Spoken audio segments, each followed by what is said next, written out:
Okay, so you get to jail, Mm-hmm. and I'm taking you're probably like in a level 3, level 4. No, I was on the level 4 when I was fresh 18, all the way until I parole. Mm. Yeah, I was a fuck up. What's that like? What, level 4? Yeah, you get there.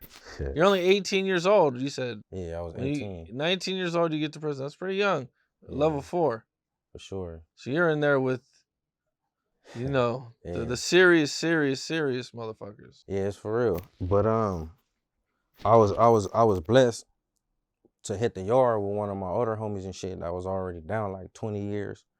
You feel me? So I moved in the cell with him. He laced the nigga boots up and got me right. You feel me? That's how I was able to survive prison without being DP'd, ran off no yards, running up dope desks and shit like that. Yeah. Yeah. What do you think was like your first situation that was like, okay, damn, this shit gets wild.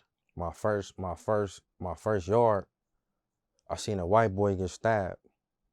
Almost got smoked and shit.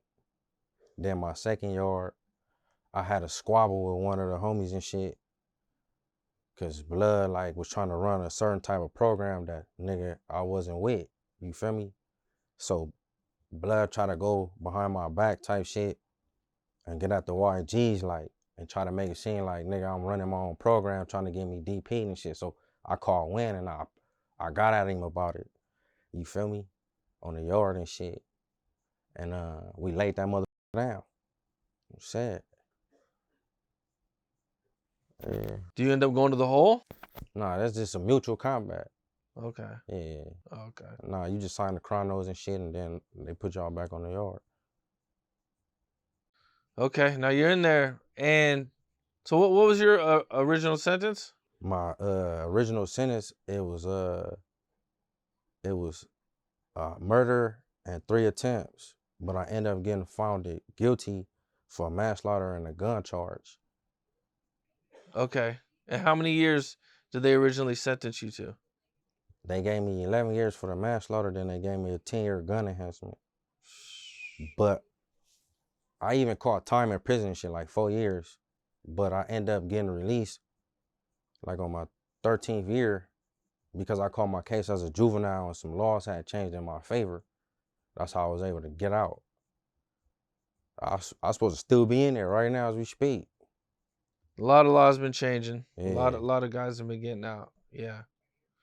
So a lot of changes, and you get out earlier than what you were expected, man. Mm-hmm. How did that feel? Like a blessing. It was a blessing. Yeah. I was still young, still vibrant, you feel me? And yeah, I came home with a plan and I got straight to it. Okay, so you get home, and do you work? Do you try to get a job? What do you do? What's the first thing you do? Yeah, I had got a job and shit probably like my second week out.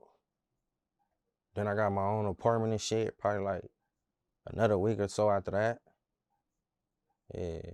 At what point do you get the big tattoo on your neck? I got that in prison after I did my first shoe turn. Okay. Yeah, I did 15 months in the shoe. What's that like? A lot of people think like, oh, the hole, going to the hole in the shoe is bad or whatever. But honestly, for me, that was like some of the most peaceful time that I did in prison. I had a smooth ass celly, a homie Ray B from Bunny Hunters. That was my celly back there and shit. We was big chilling. That shit was smooth. Like when you're in there, man, do you have like what did they give you? Do you have books to read at all? In the shoe, Yeah. I mean, shit. In prison, like you can get books from like other homies and shit, but they don't give you books. Like if you want books, you gotta order them like off Amazon type shit. Even for the shoe though, but you can't have books in the shoe? Yeah, you can have books in the shoe. You can have your TV in the shoe. Oh, Your okay. CD player in the shoe. Just no yard. You just No, don't you ever. get yard. You just in the big ass dog cage. They're like dog cages. That's right. Mm-hmm. For like a half hour. Man, that shit be long as like an hour and a half. Oh, okay. Well, it probably Maybe 2 hours. Is it different for different places? Then I take it. In the shoe? Yeah, So I definitely done seen those like 23.5 hour lockdown. I've definitely In the heard shoe, about that. you locked down. Like when you leave your cell, you cuffed up to go shower, and you go right back to your cell. You ain't only time you leave in your cell, you got a medical slip, call, or you go in the yard or the shower. That's it. You're not coming out that cell.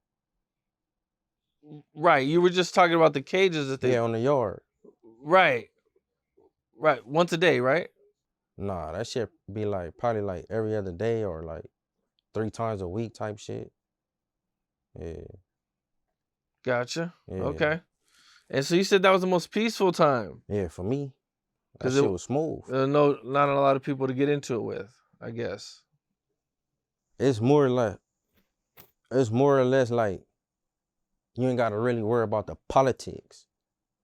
'Cause every day on the yard, it's like bullshit shit like that's coming up that you just gotta address and politic out. That shit be like, that shit weak. Yeah. That Damn. shit weak as like. Well, you get out and you start rapping. Like when did you start rapping? Were you rapping before you went to prison? I started actually writing songs and being serious with it in 2015 when I was doing that shoe term I was just talking about. Okay. Yeah. And you start getting serious with music. You get out. Uh-huh. You know, did you take it more serious at that point? That was my plan. Like when I get out, I'm gonna do that. That's what I'm gonna do. Like I had homies that told me like if you go home, bro, and you don't pursue that shit or shoot your shot at that shit, like you a waste of talent, fool. Don't come back, bro. You got it. You feel me? So I paroled December 8th. The same day my homie Slim 400 got killed. And then So how'd you meet Slim? I've been knowing Slim since I was a kid. Yeah. Okay. Since I was a kid, I was like a baby kid. So before you got put on the hood, you and Slim knew each other. I knew a lot of my homies before I got put on the hood. Hell yeah. And he was one of them. Do you have a favorite story with Slim 400? Yeah, one day I was in the hood, he came and got me. He telling me like, man, he asked me if I had a spray can. I'm like, yeah. He like, man, the ops, they hit up on his granny garage and shit. Whoa. So we just gonna go around the hood and we gonna hit up. So boom, we hit up and shit. What's up? This is Cam Capone. We got more content like this coming soon. So hit that like button, subscribe, and stay locked in to Cam Capone News.